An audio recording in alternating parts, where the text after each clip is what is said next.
Welcome back folks, my name is LastKnownMeal and today in Cyberpunk 2077 news we have a lot to go through from the latest Night City wire, which is also going to be the last one until the game comes out on December 10th, and various other things, so let's jump into it.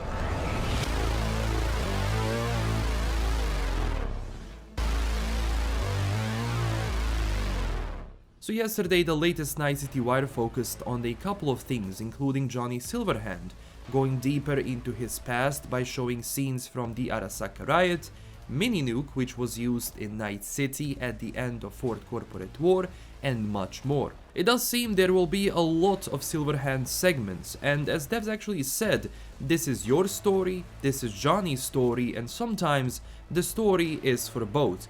So on that front, it will be amazing to go through all of the most important moments from Cyberpunk history we talked so much about in the lore videos of this channel. The trailers also showed us a lot of amazing characters like Alt Cunningham and Adam Smasher from before, during the Fourth Corporate War. Then they go deeper into the behind the scenes with Keanu Reeves, and one thing all of us noticed immediately is the amount of passion showed here from him.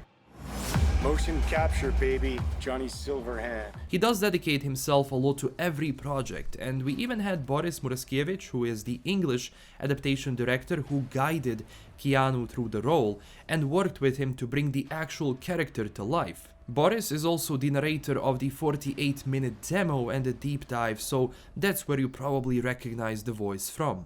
He talked a lot about little details that make a character believable and interesting, so I recommend you watch it if you haven't yesterday. On top of that, we finally got behind the scenes video for the score and soundtrack, featuring some of the artists from before, like Tina Guo, Ratboy, Run the Jewels, but the soundtrack itself is made by the amazing trio, Marcin Przybowowicz, Pete Adamczyk and Paul Leonard Morgan. CDPR also released 6 tracks from the game for you to listen, and you can find them all on the official Cyberpunk YouTube channel. After that, they talk more in depth about Jali, something we covered in the previous videos, but that is the tool they use to animate the movement of the mouth and face when someone is speaking. Before that, animators had to do it step by step. But now the program does the animation, where you can then just adjust everything to make it better. It allows for better localization because you won't have a character speaking in German or Japanese and then the lips are moving in pre-recorded English animation. Overall great tech and definitely needed for a game of this size, and on top of that, these animations can really bring out the character, the depth of the character itself, so I'm really glad they used it. We can see a couple of examples here, like even the neck itself is moving, so this is actually extremely cool. Next thing I want to talk about are in-game rewards you get if you connect your game to GOG, the platform owned by CDPR. So the Wolf School jacket you get by just connecting the account to GOG. For free wherever you bought the game, there are no restrictions there. You also have other rewards like the t-shirts, then the sword, which I believe is called Black Unicorn because on PC Gamer, one of the journalists who had a chance to play the game for 15 hours used it in the game itself. I believe you get that if you own The Witcher 3, but I could be wrong there. They haven't really clarified if you get all of the items for connecting to GOG or just the jacket itself, but I do believe for the sword you need to own the game itself, and it goes both ways because you can also get some rewards for Gwent. And at the end they posted a 5-minute gameplay trailer showcasing a lot of stuff from the game. Not in a very spoilery way of course, but this trailer is by far the best so far because it reveals so many things on the side that it shows the bigger scope of the game and the story itself. Including the guy attacking with mantis blades on a bike, that was so damn cool, and how dark things can actually become, but also talking about other activities that you can do, and yes, there is a Judy romance scene, and yes, I do believe it was a female hand there, so there you go, Judy aficionados. And even some details about the chip itself that we had to put inside of himself because it was damaged, so the only way to actually get it out is to put the chip, the immortality chip, inside, and that's how you end up with Johnny. On top of that, they also show the Cyberware Upgrade tab, where you can see a couple of options, or well, slots we can put stuff in, like frontal cortex, ocular system, circulatory system, immune system, nervous system, integumentary system, operating system, skeleton, hands, arms, and legs. This is a lot, like seriously. They divided the body into so many segments that yes, you can change your operating system, just don't go with Windows Vista. For example, the Cyber Deck itself is the Raven Micro Cyber MK4, which is a legendary item, and it gives you certain bonuses like base RAM, buffer size, slots, bonuses like quick hack, spread distance, increases Cyberdeck RAM recovery, and many other things that you will be able to choose from.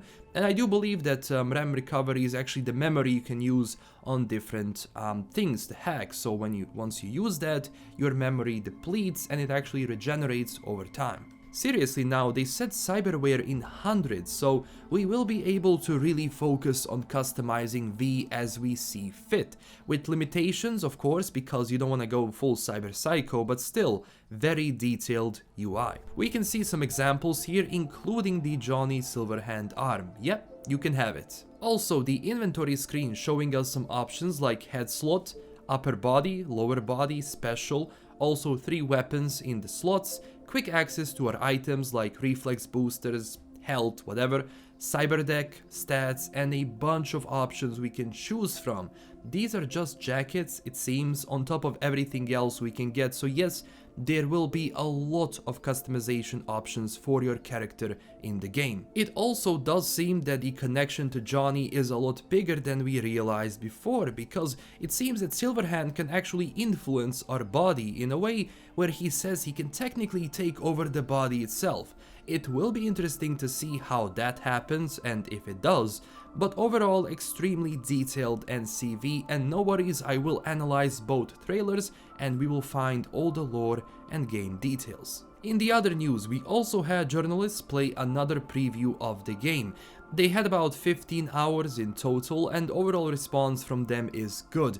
They were happy with what they had seen, and they emphasized one thing, and that is that the RPG segment of the game, which is the most important one after all, is in there, so that's a huge plus. And also GameStar, a German gaming website, actually talks more about what this game is, and they said that on one side people want this game to be GTA, on the other side people want this game to be some super realistic immersive survival game. It's nothing of the two, it's basically combining the two, but it's not trying to be this or that. The game is actually formatted in a different way, but what's important is that the RPG segment is the most important one. We also had seen some elements of gunfight and shooting in general, which has improved a lot from the previous games. One thing journalists also talk about is that now they were actually really happy when they were playing with melee weapons. Before, that was one of the worries they had, but now they said it was super fun, so I'm glad that CDPR was able to optimize melee fighting to make it really good and for it to stand out. Obviously these are just previews, it's too early for video reviews or previews in general. We shall see how that shapes up once they start coming out. The PlayStation gameplay is also coming before release, which is something a lot of people were actually talking about. And that's it for today. Thank you all for watching. I think I should have the first analysis up tomorrow of the Johnny trailer, and on Sunday the community podcast with the Cyberpunk family. A lot of interesting things are coming, so click that like and subscribe button for more Cyberpunk 2077. And tell me down below, what are your thoughts on everything you had seen? Are you happy? Sad? Tell me all of that down below. Also join our growing community on Twitter and Discord, and I do have a Patreon page. If you were looking for an extra way to support the channel, you can do it through there, and huge thanks to my current Patreon supporters. This is LKM signing out, and stay classy everyone. Bye bye.